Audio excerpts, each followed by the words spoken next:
New season, Neil Atkinson, John Gibbons. Liverpool are playing tomorrow. People aren't aware of it. I mean, it's just strange, isn't it? Because obviously last season's still going, so Liverpool's are playing in between a Europa League final and a Champions League final, and Champions League qualifiers are going on as well for next season. And Europa League qualifiers, I think, are happening. Yeah, and now we're sort of playing friendlies. So I understand. Do you think time's a thing anymore? I mean, I'm vaguely aware of what month it is. Someone literally just asked us, didn't they? And came in 10 minutes ago and said, "By the way, what month is it?" Yeah, it's just really it's strange times, as everyone knows, but not least sort of with the footy. But I mean, it's quite exciting. Looking forward to it. And one of the nice things about this pre-season is everyone's going to be there. So normally they come back in dribs and drabs. Oh, Neil's got news for me. So, most of them are going to be there. No, it's not that. It's that Phil Blundell's been on. Oh, okay. And I'm giving Phil Blundell full credit for this, unlike Rory Smith. So things Phil Blundell says. Phil Blundell messages people interesting things or says interesting things, and then they get ripped off. So Phil messaged me this. He said, "You know the 17 plus 8 thing for the 25-man squad? Yeah. Do you know it?" Yeah. So in case you don't, Liverpool have got to have 8 homegrown players in the 25-man squad, and then you can name 17 other names. He says no one's noticed we've got 17 in this camp. So we've got Karius, Adrian, Alisson, Fabinho, Van Dijk, Wijnaldum, Keita, Firmino, Salah, Mane, Grujic, Minamino, Tsimikas, Shaqiri, Robertson, Origi and Matip. They all count as not part of our people. Right. So there are 17. So his point is, would assume you can bin Karius off fairly easily, but hard to try and sell Grujic for decent money if you've got no space for him in your squad. So there's this thing at the minute where everyone's doing the money thing around the transfers and all of this sort of stuff. But there is, within all of this is part of where and I hate to mention him, although if he's actually in the title of this Talking Reds, more people will watch it, Thiago thing here, which is that Liverpool can't just almost in a sense can't just go and buy him because they then have to leave somebody out of the squad. If they buy him, everybody in Europe, I presume technical directors who can count to 18 will go, well, we're only going to give you threepence for Grujic because you can't play him anyway. Really good threepence. Yeah. Well done. Channeled your dad there. Yeah, it's an interesting one, and I've not thought about it. And good on Phil. He thinks Phil's very good at counting. He's very good at counting. Is there a diddle though with maybe a Grujic? Like, did we get him just about young enough for him to count as homegrown? I don't think we did. I think he was 19, and I think you've got to have done 3 years before 21. Okay, yeah, that's a shame. It is a shame. So there's no diddle. So there's no, like, Robertson's not a diddle either. He feels like he should be. Yeah. But he's not a diddle because he was a Dundee. Yeah. So ultimately, we're in this situation where we should have signed him from Queen's Park. Is that what you're saying? Honestly, what the fuck we were playing at? we're in a situation where genuinely this is so. You can do the whole money thing, and obviously the money thing's a massive part of it. But this is where there's a knock-on effect with the money thing. Phil's point is you can't do one in. So if they could get Karius out, say, for 5 million quid, because that's all they'll get for him anyway. You get Karius out, then you can say, sounds, we've got room to get one in. And everyone can chill out, but one at least has got to go. And then you've got to, if you're going to do 2, so if you're going to do Sarr and Thiago, you need to have lost 2. So it isn't just the money. Yeah, no, it's another thing that we don't think about when we're just saying, just sell him, buy him. No wonder they're up nights. This is why Michael Edwards earns the big bucks, John. Yeah. He's got a big board in the office, and he moves them round, and fair play to him. We haven't got one of them. We took ours off the wall as part of the having UHQ return. So presumably if you loan them out, then it's fine. Yeah, you haven't got the registration. It's about the registration. So you've got to have the registrations within there. So it completely limits our movements currently within the marketplace in a way that I did not see coming. So what we thought, we've got loads of homegrown players, absolutely loads of them. But the signing of Tsimikas, the Greek lad, as he will be referred to forever, therefore topples us over, because last season, we obviously had the big dog as well, but we had Adam Lallana, who's also gone within all of this, and Nathaniel Klein as well was able to be one of the 8, and then you've got the young lads underneath. Yeah, the young lads don't count, do they? They're just rogues. They're just extras. Yeah. Billy Bonus, as they call them. That's what they call them. Michael Edwards' big shot. Who were our Billy Bonuses this year, Michael? Harvey Elliott, mate. Yeah.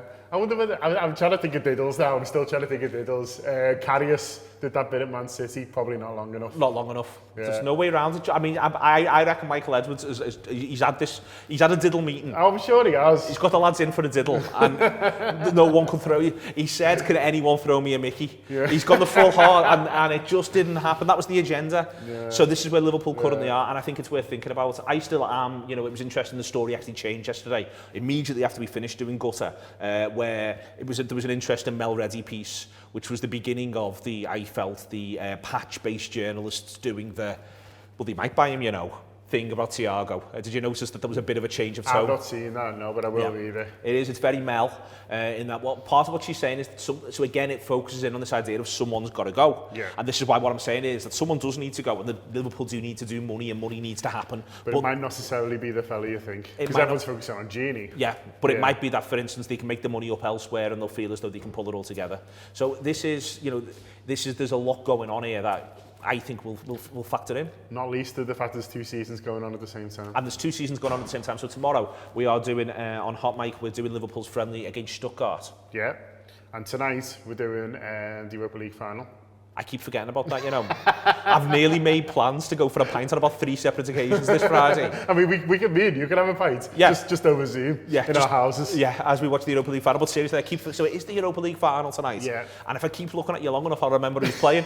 It's Sevilla versus Inter Milan. Yeah, well, I did the final show on Oh, so you're informed? Yeah, so I'm great. So I've got loads of good points from clever people to steal. Oh, I'll wait till this evening. You just wait. Really? Yeah. I can't believe you're keeping them from me. It was a really good show. So we had Mo, Oni and Ryan and Rebecca. And Mo and Rebecca do the European show, so they'll be all over this shit. And Ian was clued up as well, although he might have just done what I'd done and read something and stolen it. But if he did it excellently. Brilliant stuff. So they were very good. So I'm looking forward to the final. I mean, I've watched quite a bit of Seville recently because we've done both their games. Was it fun doing the Man United one? I meant to ask you. It was great. It was really good. Which was more fun, Lyon or Seville? Which had the greater sort of? You be honest with me. I think the Lyon one was more unexpected, so that was joyous. What was your response at 3-1? I mean, I could find this out. I could have listened to it at the time, but I was away. Yeah, you were on holiday. Yeah, you don't want to be checking in too much, do you? We enjoyed it. I think it is fair to say. You know, but they've both been good. I mean, the capital of Europe didn't last long, did it? It did not last long. One of the shortest empires ever. Absolutely. That Super Cup final that they all had booked. What a waste of everybody's time that was. I'm enjoying the city of Manchester standing on any available rake. It's one of my favourite things it's doing at the moment. Yeah. So we're doing Sevilla versus Inter Milan tonight. That'll be like a hot mic, more of a traditional hot mic-y thing. We're going to have a little bit of a go, I'll be dead honest with you, Liverpool versus Stuttgart. Basically, what I think is that, you might be out and about and it's a pre-season friendly, or you might want to have something else going on in the background, or whatever, you might have a live, there could be a barbecue ongoing, I don't know. But what we'll try and do it a little bit more radio commentary. So you can be listening on Hot Mic to us do it live. So if you sign up and use the code Anfield Rap for that, for tonight's game, for the Champions League final on Sunday and on Tuesdays, and Tuesday's friendly as well against Salzburg. What we'll do is we'll try and just have it so if you've just got it on in the background, you know sort of a little bit of what's happening, and I'll sort of enjoy channeling my Clive Tilsley circa 1986 vibe and just tell the story through words, John. Yeah, I'll be more test match special, talking about the things I can see out the window and stuff like that. That's solid. You know, there's buses going past in Bangalore.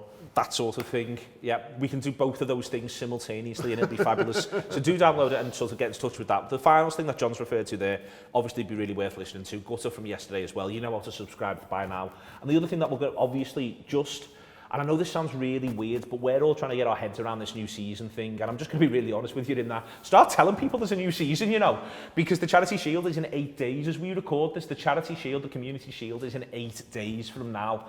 And it really does feel like it's on another planet. I think people were almost surprised by the concept of fixtures the other day. There are fixtures, and my God, there's a hell of a lot of them.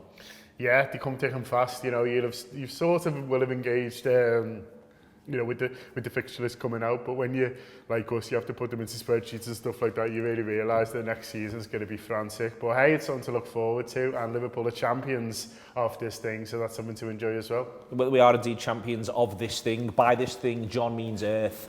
He also means England, and for 2 more days, he means Europe. It's been Talking Reds, Neil Atkinson and John Gibbons about the champions.